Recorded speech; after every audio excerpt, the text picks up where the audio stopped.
Praise Lord.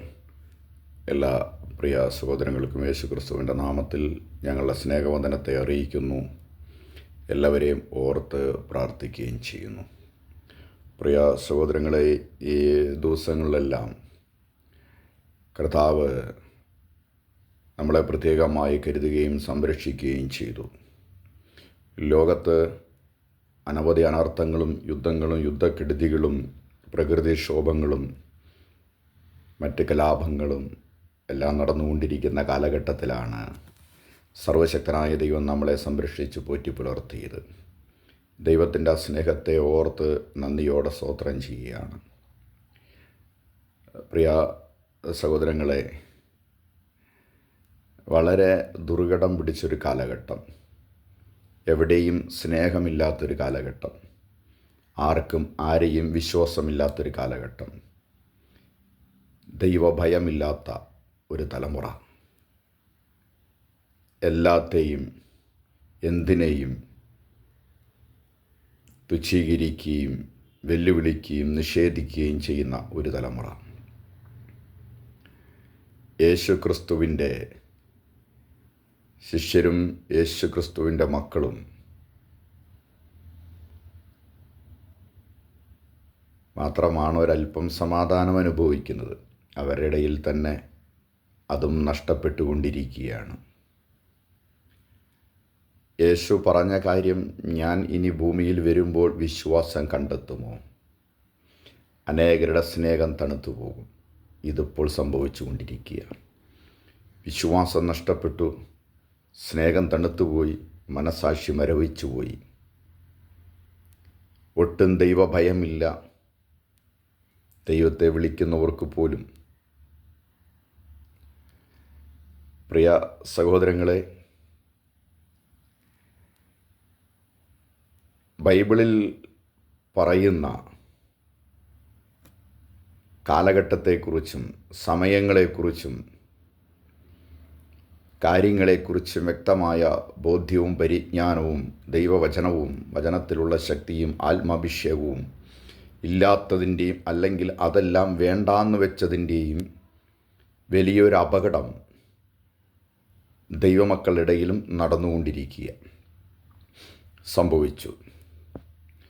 തിരുവെഴുത്തിൽ പറയുന്ന എല്ലാ കാര്യങ്ങളും,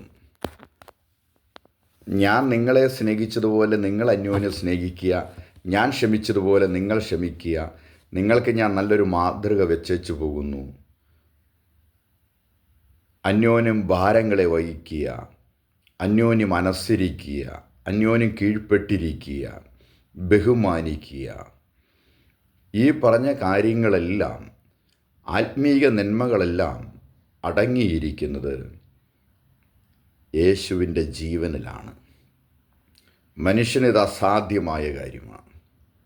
സ്നേഹിച്ചും ക്ഷമിച്ചും സഹിച്ചും പുറത്തും നന്മ ചെയ്തും കരുണ കാണിച്ചും മടുത്തുപോയി, തളർന്നുപോയി, ക്ഷീണിച്ചുപോയി. എത്ര നന്മ ചെയ്തിട്ടും എത്ര സ്നേഹിച്ചിട്ടും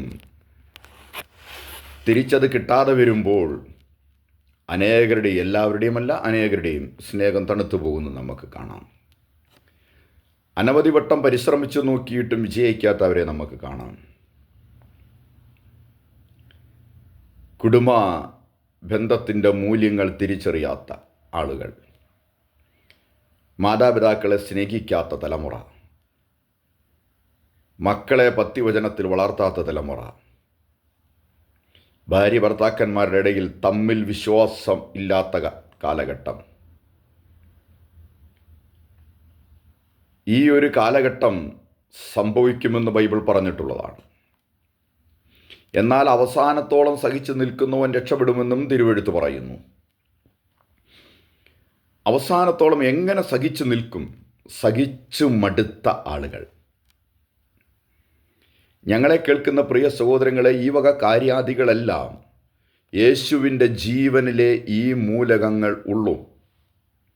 സ്നേഹം, ക്ഷമ, കരുണ, നന്മ, വാത്സല്യം, അനുസരണം, വിട്ടുവീഴ്ച, എളിമ, വിനയം, പരോപകാരം, ഇതെല്ലാം അടങ്ങിയിരിക്കുന്നത് മാതാപിതാക്കളെ സ്നേഹിക്കാൻ, ബഹുമാനിക്കാൻ, അനുസരിക്കാൻ, വചനം പാലിക്കാൻ, സഭാ മൂപ്പന്മാരെ അല്ലെങ്കിൽ പാസ്റ്റർമാരെ അനുസരിക്കുവാൻ, അംഗീകരിക്കുവാൻ, അവരെ സ്നേഹിക്കുവാൻ, തിരിച്ച് ജനത്തെ സ്നേഹിക്കുവാൻ, അവരെ അംഗീകരിക്കുവാൻ, അവരെ സഹായിക്കുവാൻ, ഇതെല്ലാം അടങ്ങിയിരിക്കുന്നത് യേശുവിൻ്റെ ജീവനിലാണ്, മനുഷ്യ ജീവനിലില്ല. അതുകൊണ്ടാണ് പലപ്പോഴും നമ്മൾ സ്നേഹിച്ചും ക്ഷമിച്ചും പരാജയപ്പെട്ടു പോകുന്നത്. പരാജയം യേശുവിൻ്റെ ജീവനിലില്ല, അത് മനുഷ്യ ജീവനിലാണ്. അതുകൊണ്ടാണ് നമ്മുടെ ജീവൻ യേശുവിൻ്റെ ജീവനാൽ നിറയണം. നമ്മുടെ ജീവൻ പുറത്തു പോയി പകരം യേശുവിൻ്റെ ജീവനാൽ നിറയണം. യേശുവിൻ്റെ ജീവനിലാണ് ഇതെല്ലാം അടങ്ങിയിരിക്കുന്നത്. ഉൽപ്പത്തി മുതൽ വെളിപാട് പുസ്തകം വരെ വായിക്കുമ്പോൾ വെളിപാട് പുസ്തകത്തിൽ കാണുന്ന, ഉൽപ്പത്തി പുസ്തകത്തിൽ കാണുന്ന ജീവവൃക്ഷം അവസാനിക്കുന്നത് വെളിപാട് പുസ്തകത്തിലാണ്. നമ്മൾ ഈ ജീവവൃക്ഷം ആരാണെന്നും ഈ ജീവൻ്റെ പ്രാധാന്യം എന്താണെന്നും തിരുവെഴുത്തിൽ നമ്മൾ പരിശോധിക്കുകയാണ്. ഈ ഒരു വീഡിയോയിൽ അത് പൂർണ്ണമായി പരിശോധിച്ച് അല്ലെങ്കിൽ ധ്യാനിച്ചോ പറഞ്ഞോ തീരില്ല. എങ്കിലും അതിൻ്റെ ആരംഭമായി ഉൽപ്പത്തി പുസ്തകം 1-ാം അധ്യായം 28-ാം തിരുവചനം. ദൈവം അവരെ അനുഗ്രഹിച്ചു, നിങ്ങൾ സന്താനപുഷ്ടിയുള്ളവരായി പെരുകി ഭൂമിയിൽ നിറഞ്ഞ് അതിനെ അടക്കി സമുദ്രത്തിലെ മത്സ്യത്തിലും ആകാശത്തിലെ പറവജാതികളുടെ മേലും സകല ഭൂചര ജന്തുവിന്മേലും വാഴുവിൻ എന്ന് അവരോട് കൽപ്പിച്ചു. ഇതൊരു കൽപ്പനയാണ്.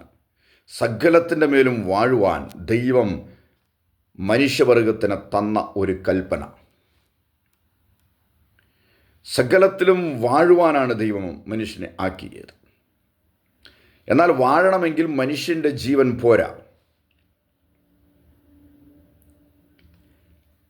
തുടർന്ന് നമ്മൾ ഉൽപ്പത്തി 2:9 വായിക്കുമ്പോൾ ദൈവം ഏദം എന്ന് പറയുന്നൊരു തോട്ടമുണ്ടാക്കി, തോട്ടത്തിൽ എല്ലാവിധ വൃക്ഷങ്ങളും സസ്യങ്ങളും ഒക്കെ ദൈവം മുളപ്പിച്ചു. മനുഷ്യനെ ആവശ്യമുള്ളതെല്ലാം അതിനകത്തുണ്ടായിരുന്നു. ആ തോട്ടത്തിൽ തന്നെ പ്രത്യേകതരം 2 വൃക്ഷം മുളപ്പിച്ചു എന്ന് തിരുവെഴുത്ത് വായിക്കുന്നു. ഉൽപ്പത്തി 2:9 കാണുവാൻ ഭംഗിയുള്ളതും തിന്മാൻ നല്ല ഫലം ഉള്ളതുമായ ഓരോ വൃക്ഷവും തോട്ടത്തിൻ്റെ നടുവിൽ ജീവവൃക്ഷവും നന്മതിന്മകളെക്കുറിച്ചുള്ള അറിവിൻ്റെ വൃക്ഷവും യഹോവയായ ദൈവം നിലത്തു നിന്നും മുളപ്പിച്ചു. തോട്ടത്തിൽ അനേക വൃക്ഷങ്ങളുണ്ട്. അതിൻ്റെ നടുവിൽ ജീവവൃക്ഷവും അടുത്തൊരു വൃക്ഷം നന്മ തിന്മകളെക്കുറിച്ചുള്ള അറിവിൻ്റെ വൃക്ഷവും യഹോവയായ ദൈവം നിലത്തു നിന്നും മുളപ്പിച്ചു. അവിടെ ജീവവൃക്ഷം കാണിക്കുന്നത് യേശു ക്രിസ്തുവിനെ പ്രതിനിധീകരിക്കുന്നു. നന്മ തിന്മയുടെ അറിവിൻ്റെ വൃക്ഷം കാണിക്കുന്നത് സാത്താനെ പ്രതിനിധീകരിക്കുന്നു. ഈ 2 വൃക്ഷവും വെളിപാട് പുസ്തകം അവസാനം വരെയുണ്ട്. ജീവവൃക്ഷത്തിൻ്റെ പഴമായിരുന്നു ഇവർ തിന്നേണ്ടിയിരുന്നത്. അതിന് പകരം സാത്താൻ ഇവരെ വശീകരിച്ച് ഇവർ നന്മ തിന്മയുടെ അറിവിൻ്റെ വൃക്ഷത്തിൻ്റെ ഫലം തിന്നു. ആ വൃക്ഷത്തിൻ്റെ പേര് തന്നെ നന്മ തിന്മയുടെ അറിവിൻ്റെ വൃക്ഷം. ആ വൃക്ഷത്തിൽ നിന്ന് 3 കാര്യം പുറപ്പെട്ടു. നന്മയും തിന്മയും അറിവും പുറപ്പെട്ടു.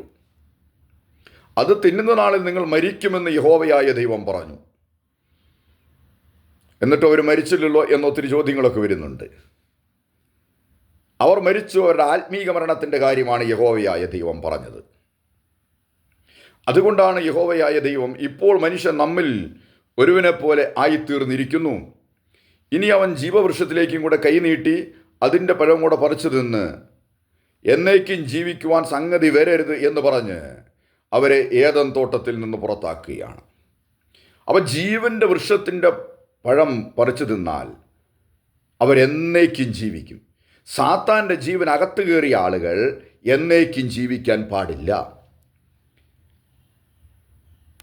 ഉൽപ്പത്തി 2:16-17 വായിക്കുമ്പോൾ യഹോവയായ ദൈവം മനുഷ്യനോട് കൽപ്പിച്ചതെന്തെന്നാൽ തോട്ടത്തിലെ സകല വൃക്ഷങ്ങളുടെയും ഫലം നിനക്ക് ഇഷ്ടം പോലെ തിന്നാം, എന്നാൽ നന്മതിന്മകളെക്കുറിച്ചുള്ള അറിവിൻ്റെ വൃക്ഷത്തിൻ്റെ ഫലം തിന്നുന്ന നാളിൽ നീ മരിക്കും. അത് പറഞ്ഞിട്ടും മരിച്ചില്ല. പിന്നീടും അവർ ജീവിച്ചു. അപ്പോൾ അവരും യഹോവ പറഞ്ഞതിന് തെറ്റുവരില്ല. മരിക്കുമെന്ന് പറഞ്ഞത് അവരുടെ ആത്മാവാണ്. ആത്മീക മരണം സംഭവിച്ചു. എന്നിട്ട് ഉൽപ്പത്തി 3:22 മുതൽ 24 വരെയുള്ള തിരുവചനം നിങ്ങളൊന്ന് വായിക്കുക. അവിടെ നമ്മൾക്ക് കാണുന്നു, ഇങ്ങനെ അവൻ മനുഷ്യനെ ഇറക്കിക്കളഞ്ഞു. കാരണം അതിൽ 22 നമ്മൾ കാണുന്നു, ഇപ്പോൾ മനുഷ്യൻ നമ്മിൽ ഒരുവനെ പോലെ ആയിത്തീർന്നിരിക്കുന്നു. ഇനി അവൻ ജീവന്റെ വൃക്ഷത്തിലേക്കും കൂടെ കൈനീട്ടി ജീവവൃക്ഷത്തിന്റെ ഫലം പറിച്ചു തിന്ന് അമൃതരായി മാറുവാൻ ഇടവരരുത് എന്ന് പറഞ്ഞ് അവരെ ഏദൻ തോട്ടത്തിൽ നിന്ന് പുറത്താക്കുകയും ഏദൻ തോട്ടം കാപ്പാൻ അതിൻ്റെ കിഴക്ക് തിരിയുന്ന വാളിൻ്റെ ജ്വാലയുമായി കെരൂബുകളെ കാവൽ നിർത്തുകയും ചെയ്തു. ജീവവൃക്ഷത്തിലേക്കുള്ള വാതിൽ അടച്ചു കളഞ്ഞു. ഈ ജീവവൃക്ഷമാണ് പ്രിയപ്പെട്ടവരെ, ദൈവമക്കൾ നിരന്തരം ജീവവൃക്ഷത്തിൻ്റെ ഫലമാണ് തിന്നേണ്ടത്. അത് യേശു ക്രിസ്തുവിനെ കാണിക്കുന്നു. ഇങ്ങനെ അവൻ മനുഷ്യനെ, ഉൽപ്പത്തി 3:22 മുതൽ 24 വരെയുള്ള തിരുവചനങ്ങൾ, ഇങ്ങനെ അവൻ മനുഷ്യനെ ഇറക്കിക്കളഞ്ഞു. ജീവവൃക്ഷത്തിലേക്കുള്ള വഴി കാപ്പാൻ അവൻ ഏദൻ തോട്ടത്തിന് കിഴക്ക് കെരൂബുകളെ തിരിഞ്ഞുകൊണ്ടിരിക്കുന്ന വാളിൻ്റെ ജ്വാലയുമായി നിർത്തി. ഈ തിരിഞ്ഞുകൊണ്ടിരിക്കുന്ന വാളാൽ വെട്ടേൽക്കണം. ഏദൻ തോട്ടത്തിൽ ഒരു യാഗം നടക്കണം. അത് 2026 വർഷം മുമ്പ് ഏദൻ തോട്ടത്തിലേക്ക് യേശു കർത്താവ് പ്രവേശിക്കുകയും ഈ വാളിനാൽ വെട്ടേൽക്കുകയും പാപത്തിന് നിത്യപരിഹാരം വരുത്തുകയും ചെയ്തു. അതിനുശേഷം യേശുവിനെ ഭക്ഷിക്കുന്നവർ അതിനാൽ ജീവിക്കും. യേശുവിനെ ഭക്ഷിക്കുന്നവർ മാത്രമേ ജീവിക്കുകയുള്ളൂ. യേശുവിനെയാണ് പ്രസംഗിക്കേണ്ടത്, യേശുവിനെയാണ് പ്രബോധിപ്പിക്കേണ്ടത്, യേശുവിനെയാണ് പൊരുത്തിരിച്ചു കൊടുക്കേണ്ടത്, യേശുവിനെയാണ് ജനം ഭക്ഷിക്കേണ്ടത്. അല്ലാത്തത് എന്ത് ഭക്ഷിച്ചാലും മരണം നിശ്ചയം. അല്ലാത്തത് ഭക്ഷിക്കാൻ ഇടവരാതിരിക്കട്ടെ. തുടർന്നുള്ള വീഡിയോകളിൽ നമ്മൾ കൃത്യമായിട്ട് പ്രിയ സഹോദരങ്ങളെ ഇതിനെക്കുറിച്ച് ഉള്ള വചനങ്ങൾ നമ്മൾ എടുക്കും. ഉൽപ്പത്തിയിൽ തുടർന്ന് വെളിപാട് അവസാനിക്കുന്ന വരെയുള്ള ജീവനെക്കുറിച്ച്, യേശുവിൻ്റെ ജീവൻ്റെ പ്രത്യേകത, അത് മനുഷ്യൻ്റെ ഉള്ളിൽ വരേണ്ട ആവശ്യകത. ദൈവം നമ്മളെ ഓരോരുത്തരെയും സഹായിക്കുകയും അനുഗ്രഹിക്കുകയും ചെയ്യട്ടെ. കർത്താവായ യേശുവേ, ഈ തിരുവെഴുത്ത് മൂലം ഇത് കേൾക്കുന്നവരും ഞങ്ങളും ഇത് കാണുന്നവരും ഒരുപോലെ അനുഗ്രഹിക്കപ്പെടട്ടെ. ജീവൻ്റെ ഉടയവനായ യേശുവിൻ്റെ അടുക്കിലേക്ക് കടന്നു വരട്ടെ ജനം. അതിനുവേണ്ടി ഞങ്ങൾ ഏൽപ്പിച്ച് പ്രാർത്ഥിക്കുകയാണ്. ഇത് കേൾക്കുന്നവരുടെ നാനാവിധ വ്യാധികളും ബാധകളും യേശുവിൻ്റെ നാമത്തിൽ മാറിപ്പോകട്ടെ. യേശുവിൻ്റെ നാമത്തിൽ അനുഗ്രഹിക്കപ്പെട്ടവരായി മാറട്ടെ. കർത്താവായ യേശു ഞങ്ങളുടെ പ്രാർത്ഥന കേട്ട് അനുഗ്രഹിച്ചതിന് നന്ദിയോടെ സ്തോത്രം. യേശു കർത്താവിൻ്റെ ധന്യമുള്ള നാമത്തിൽ തന്നെ. ആമേൻ, ആമേൻ.